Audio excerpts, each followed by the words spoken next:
Ocasio-Cortez's pro-capitalist views just came back to haunt her. Poor socialist darling Alexandria Casio-Cortez. She simply can't catch a break. If she's not spouting out lies, gaffing, or making a general fool of herself, it's her past that comes back to haunt her. In this case, her very capitalistic past. From Daily Wire. Socialist House candidate Alexandria Ocasio-Cortez, the 28-year-old former bartender whom Democratic National Committee Chairman Tom Perez calls the future of our party, once claimed to be a classic capitalist. During her days at Boston University, she co-founded a student-run publication called Culture Shock. Fox News reviewed some of the posts she wrote there and found some fascinating things. In one blog post from 2009, Ocasio-Cortez wrote that she believes in Adam Smith's analyses. Ocasio-Cortez's claim of being a follower of a pro-capitalist economist will surely raise questions about her authenticity, as Smith, the 18th-century Scottish economist, advocated free market capitalism and opposed government regulations, contrary to what Ocasio-Cortez, a card-carrying Democratic Socialists of America member, now pitches on the campaign trail, Fox reports.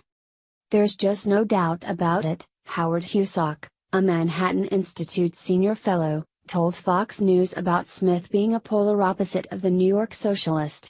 First of all, Adam Smith believed so strongly in price signals, which are telling us what's desired, what's being offered. It allows people who are selling things to adjust their prices to meet demand. They're just central to how the whole economy works. So as soon as you have Medicare for all, you essentially are abolishing price signals when it comes to health care. Because the government is not just a one more competitor or one more choice.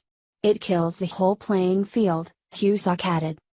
Ocasio-Cortez, running for a New York House seat after upsetting the incumbent, has been all over the mainstream media and campaign trail, pushing for free health care and free college tuition. She says housing is a right, and often asserts the power of women. But again, her past blog posts show different views. In a 2009 blog post, Ocasio-Cortez called feminism into question, writing that the terms feminism and empowerment don't seem to capture the priorities of our generation, and the words themselves sound like relics from the past, frumpy and outdated.